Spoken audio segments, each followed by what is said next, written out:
나는 한국인 최초 존스 홉킨스 소아정신과 교수로 20년 가까이 수많은 아이와 부모를 만나왔다. 한국에서 육아 강연을 하면 많은 부모들이 질문을 한다. 스마트폰은 몇 시간이나 보여줘야 맞나요? 선행학습을 시킬까요, 말까요? 그러면 나는 우선 이렇게 묻는다. 기본 원칙을 잘 하고 계십니까? 육아의 기본 원칙은 밥 짓기와 같다. 밥을 지을 때는 쌀이 필요하고 물을 잘 맞춰야 한다.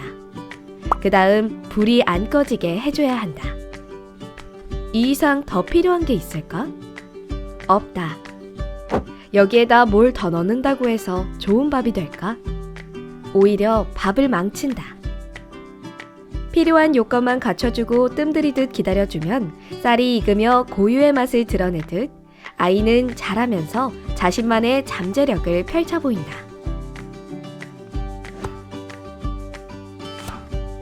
1. 조건 없는 사랑을 전하는 20초 허그 요법. 부모들은 아이에게 애정 표현을 자주 한다.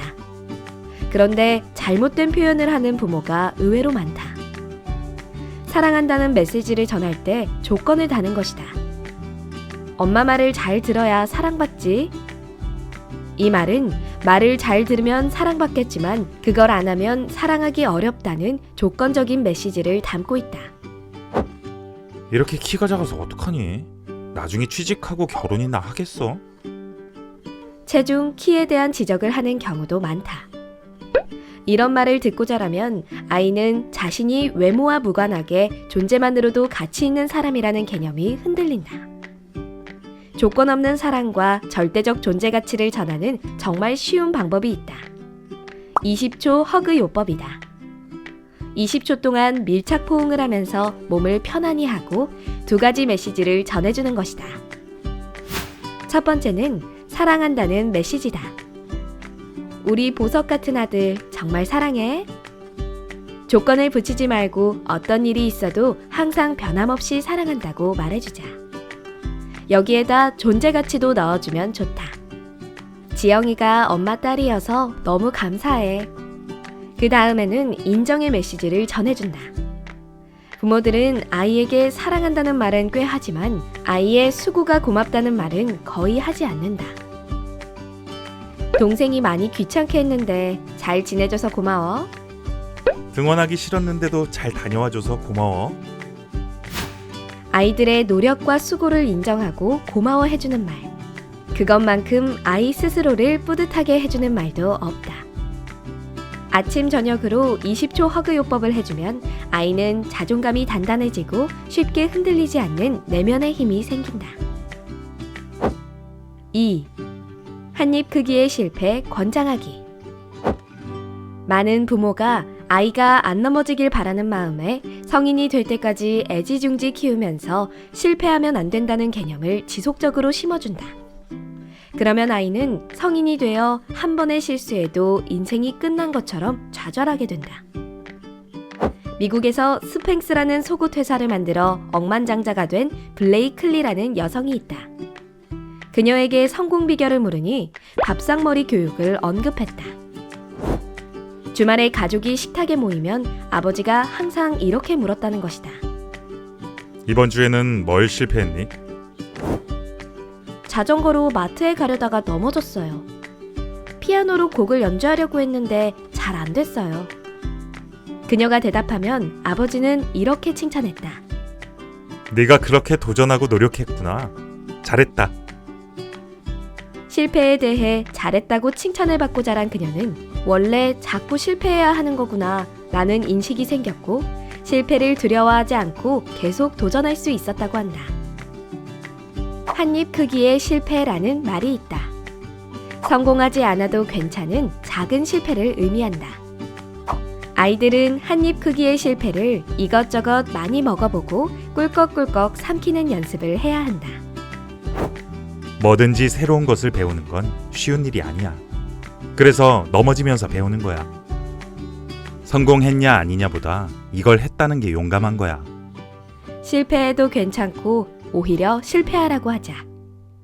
이런 자세를 배운 아이는 넘어져도 주저앉아 버리지 않고 다시 일어날 수 있다. 3.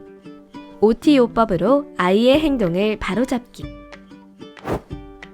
아이한테 해야 할 것과 하지 말아야 할 것을 가르쳐 줄 때 중요한 원칙이 있다. 바로 OT요법이다. OT는 오리엔테이션의 줄임말로 대학의 신입생이나 회사의 신입사원들을 대상으로 새로운 시스템에 대해 설명하고 적응하도록 돕는 방법이다. 만약 형제끼리 장난감을 갖고 자주 싸운다면 사전에 규칙을 만들어 놓고 OT를 해준다. 규칙을 정할 때는 가족회의를 활용하면 좋다. 지영아, 오빠랑 맨날 장난감 갖고 싸우는데 어떻게 하면 오빠와 함께 잘 가지고 놀 수 있을까? 그러면 아이들끼리 서로 자기 생각을 말할 것이다. 아이들 말을 다 들어준 다음 부모가 규칙을 제안하고 규칙을 지키지 않으면 어떻게 할지도 정한다. 돌아가면서 10분씩 가지고 놀기로 하자. 규칙을 어기면 그날 그 장난감은 가지고 놀 수 없어. 장난감을 꺼내서 줄 때는 어떻게 놀기로 했지? 라고 묻고 아이가 스스로 대답하도록 기다려준다. 저랑 오빠랑 10분씩 가지고 놀기로 했어요. 아이들이 규칙을 어기면 아직 좀 어렵지? 하고 약속대로 장난감을 치운다. 그러면 아이들은 내가 연습해서 규칙을 잘 따라야 즐겁게 놀 수 있다는 것을 배운다. 자녀가 이미 청소년이라면 하숙생 요법을 추천한다. 아이에게 말하고 싶은 것이 있을 때 만약 하숙생이라면 어떻게 말할지 생각해보는 것이다. 아이가 너무 늦게 잔다면 얼른 자라고 단속하기보다 아이가 조절하는 능력을 스스로 기를 수 있게 도와준다는 시점으로 접근해야 한다. 학생, 우리 집 사람들이 다 11시면 자는데 학생방에서 계속 소음이 난다고들 하네. 어떻게 생각해? 자기 조절의 첫 단계는 자기 인식이다. 아이 스스로 생각하게 해야 그 다음에 스스로 조절하려고 노력하게 된다. 육아에서 정말 중요한 것을 알고 그것만 제대로 하면 나머지는 힘을 좀 빼도 아이들은 잘 자란다. 육아의 본질에 충실하자.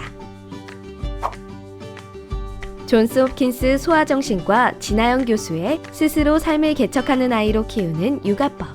세상에서 가장 쉬운 본질 육아. 이 콘텐츠가 도움이 되었다면 구독과 좋아요를 눌러주세요.